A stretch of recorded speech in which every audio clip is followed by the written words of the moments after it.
आदाब। पेश खिदमत है लंदन उर्दू वॉइस की जानिब से एक अदबी सिलसिला नस्ल नामा। हिदायत व पेशकश राउडी फारूकी और मैं हूं आपका मेजबान यूसुफ अब्राहम। नस्ल नामा, पढ़ें, समझें और सोचें। आज मैं आपके सामने एक निहायत अहम मजमून का जिक्र करना चाहता हूं।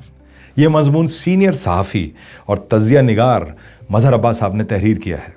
उन्वान है इल्म व शऊर का बहरान।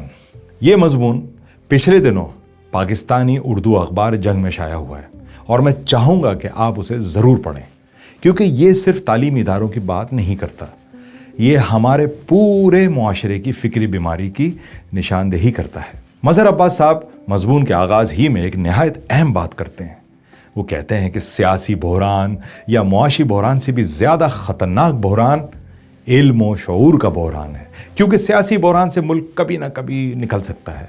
मुआशी बहरान भी पॉलिसी, इस्लाहात और वक्त के साथ कम हो सकता है, लेकिन अगर किसी मुआशरे में सोचने, सवाल करने और तनकीद करने की सलाहियत ख़त्म हो जाए तो फिर नुकसान सिर्फ एक हुकूमत या एक दौर का नहीं होता, नुकसान नस्लों का होता है।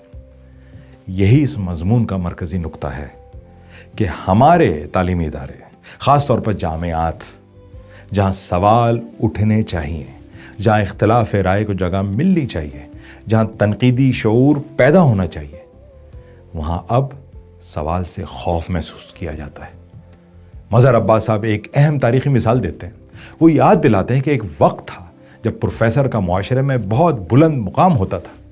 बलूचिस्तान में सरदार अताउल्लाह मेंगल और मीर गौस बख्श बजेंजो जैसे सियासी रहनुमा खुद प्रोफेसर करार हुसैन के इस्तकबाल के लिए एयरपोर्ट गए, क्योंकि वो चाहते थे कि करार हुसैन साहब बलूचिस्तान यूनिवर्सिटी के वाइस चांसलर बने।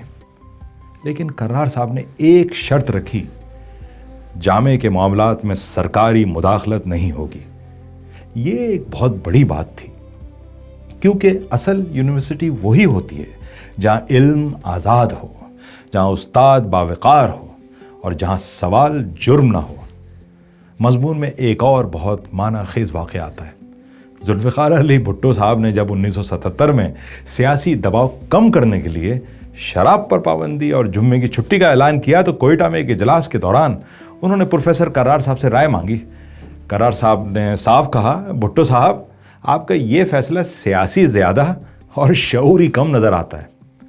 ये जुमला आज भी हमें झंझोड़ता है, क्योंकि ये बताता है कि हकीकी दानिश्वर वो नहीं जो इक़्तिदार को खुश करे, हकीकी दानिश्वर वो है जो इक़्तिदार के सामने भी सच बोल सके। मज़हर अब्बास साहब फिर जामियात की मौजूदा सूरत हाल की तरफ आते हैं। वो कहते हैं, एक ज़माने में वाइस चांसलर इतने बावकार होते थे कि जामे में पुलिस के दाखिले पर खड़े हो जाते थे। डॉक्टर महमूद हुसैन ने जामे कराची में पुलिस को बाहर जाने का हुक्म दिया था, लेकिन आज हमारी जामियात में पुलिस, रेंजर्स, एनओसी, पाबंदियाँ और खौफ मामूल बन चुके हैं।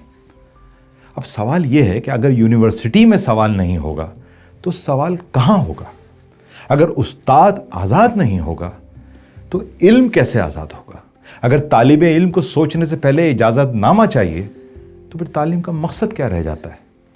यह मजमून हमें यह भी याद दिलाता है कि मुआशरे मेरिट, इल्म, अदब, शऊर और तनकीदी शऊर से आगे बढ़ते हैं। कराची की पहचान कभी Jamia Karachi, NED, Dow Medical College, Sindh Medical College, Adamjee, Saint Joseph, DJ Science College, SM Law College, National College, Saint Patrick हुआ करते थे। ये इदारे सिर्फ इमारतें नहीं थे, ये फ़िक्री माहौल थे, ये शऊर के मराकिज़ थे। लेकिन जब तालीमी इदारों से फ़िक्र निकल जाए, जब उस्ताद की जगह इंतज़ामी वफादारी अहम हो जाए, जब वाइस चांसलर को तालीम से ज़्यादा ज़मीन की फ़िक्र हो, तो फिर मुआशरे आगे नहीं बढ़ते, वो अंदर से खोखले होने लगते हैं। मज़हर अब्बास साहब एक बहुत अहम नुक्ता उठाते हैं। वो कहते हैं कि सवाल करने और तनकीदी सोच को रोकने के लिए कई दहाइयों से एक ख़ास पॉलिसी पर अमल हो रहा है।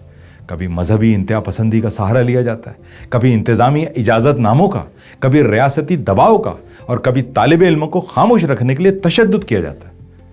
यहाँ असल मसला सिर्फ एक प्रोग्राम की इजाज़त का नहीं, असल मसला ये है कि हम किस किस्म का मुआशरा बनाना चाहते हैं।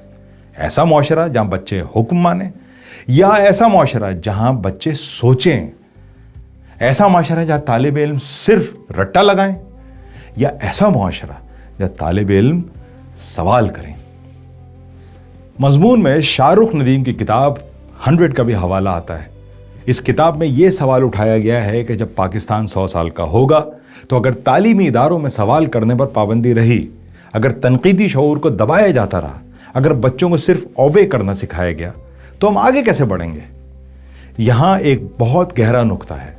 ہم بچوں سے کہتے ہیں خاموش رہو، بات نہ کاٹو، جو کہا جائے وہ کرو، سوال نہ کرو۔ پھر جب وہ بڑے ہوتے ہیں تو ہم شکایت کرتے ہیں کہ ہمارے معاشرے میں تخلیقی سوچ کیوں نہیں، نئی قیادت کیوں نہیں، تحقیق کیوں کمزور ہے، ادارے کیوں زوال پذیر ہیں۔ اصل میں ہم سوال کو بچپن ہی میں مار دیتے ہیں اور پھر شعور کی کمی پر حیران ہوتے ہیں۔ مظہر عباس صاحب کا مضمون ہمیں اس لیے پڑھنا چاہیے کہ یہ صرف شکایت نہیں کرتا، یہ ہمیں خطرے کی گھنٹی سناتا ہے۔ افسوس یہ نہیں کہ روشنی نہیں ہے، رنج اس بات کا ہے کہ لوگ اندھیرے میں رہنا چاہتے ہیں۔ آپ کا کیا خیال ہے؟ نئے مضمون کے ساتھ دوبارہ ملاقات ہوتی ہے۔ آداب سے۔